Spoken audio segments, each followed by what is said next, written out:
Yıllardır Twitter kullanırım. İlk defa bir işe yaradı desem yeridir.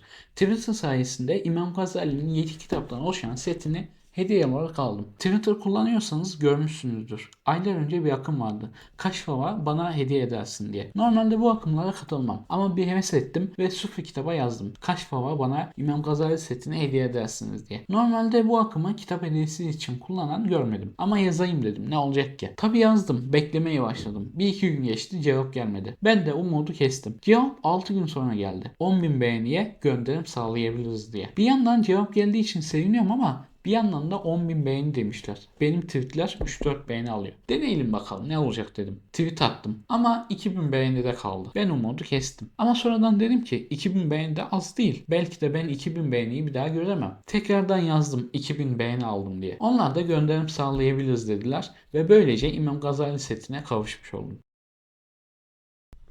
Setin içinde 7 tane kitap var. Setin ilk kitabı Kalbin Halleri.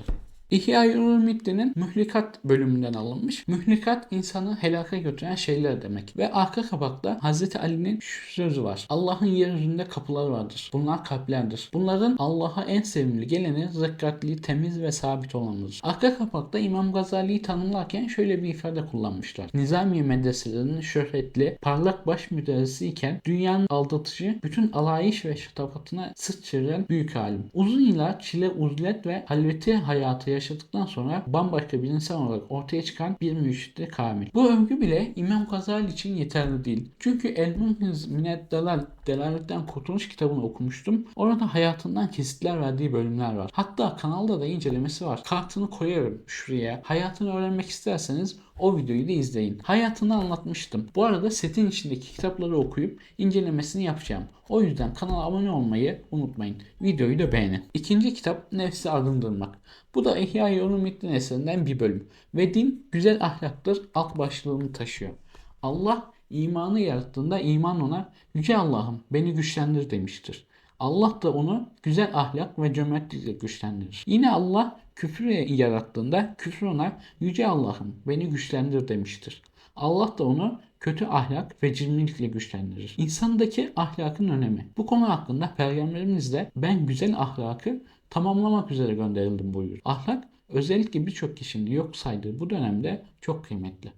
Üçüncü kitap İbadetlerin Ruhu. İhya-i Ulumuddin eserlerinden İbadetler bölümünden alınmış. İçini merak ettiğim kadar kapak tasarımını da çok beğendim. İbadetlerin Ruhu, İhya'nın tamamını okuma fırsatı bulamayanlar için akıcı üslubu ve insanın kalbine hitap eden yönüyle mutlaka okunması gereken bir eser. Notu da düşünmüş arka kapağa.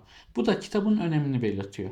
Dördüncü kitap Nefsani isteklerin kırılması. Çok önemli bir konu. Arka kapakta Hüccetül İslam İmam Gazali Hazretleri'nin İhya adlı eserinin mühlekat başlığının 3. kısmı olan bu kitap oburluğun ve cinsi şehvetin afetlerinden bahsederek Müslümanlara sırat-ı müstakim ve itidali göstermekte diyor. 5. kitap Dilin Afetleri.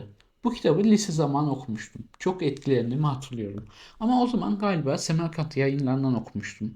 Adı da Dil Belasıydı. Bu kitabın önemini bir hadisle açıklamak gerek. Allah'a ve ahiret gününe iman eden ya hayır söylesin ya da sussun. Arka kapakta ise şöyle yazıyor. Bu çalışma dilin gücünü itidalli bir şekilde kullanmanın gerekliliğini herkesin anlayabileceği sade ama etkili bir Türkçe ile anlatıyor. Altıncı kitap Ölüm ve Ötesi. Bu kitabın alt başlığı ise her nefis ölümü tadacaktır ayeti. Arka kapağında ise özellikle modern dünyanın tuzaklarına düşen insanlara kalplerini ölüm bilinciyle tekrar diriltme çağrısını muştulamaktadır diyor. Ölümü sık sık hatırlamak gerekiyor. Son kitabımız Kur'an'ı okumak ve anlamak. Bu kitabın arka kapağında ise bu eserle birlikte artık Kur'an'ı daha bir duyarak, daha bir duygulanarak, daha bir ürpererek okuyacaksınız. Okudukça çok daha fazla manevi haz alacak ve ruhen kanatlandığınızı hissedeceksiniz diyor. Bir dua niyetiyle inşallah diyelim. Setteki kitaplar bu kadardı. Hepsini okuyup incelemesini yapacağım. Bu yüzden tekrar hatırlatayım. Abone değilseniz abone olun. Videoyu beğendiyseniz beğen tuşuna basmayı unutmayın. Bir sonraki videoda görüşmek üzere. Hoşça kalın, edebiyatla kalın. Yönetmenim bir ekmek getirir misin? Aklımda bir şey var.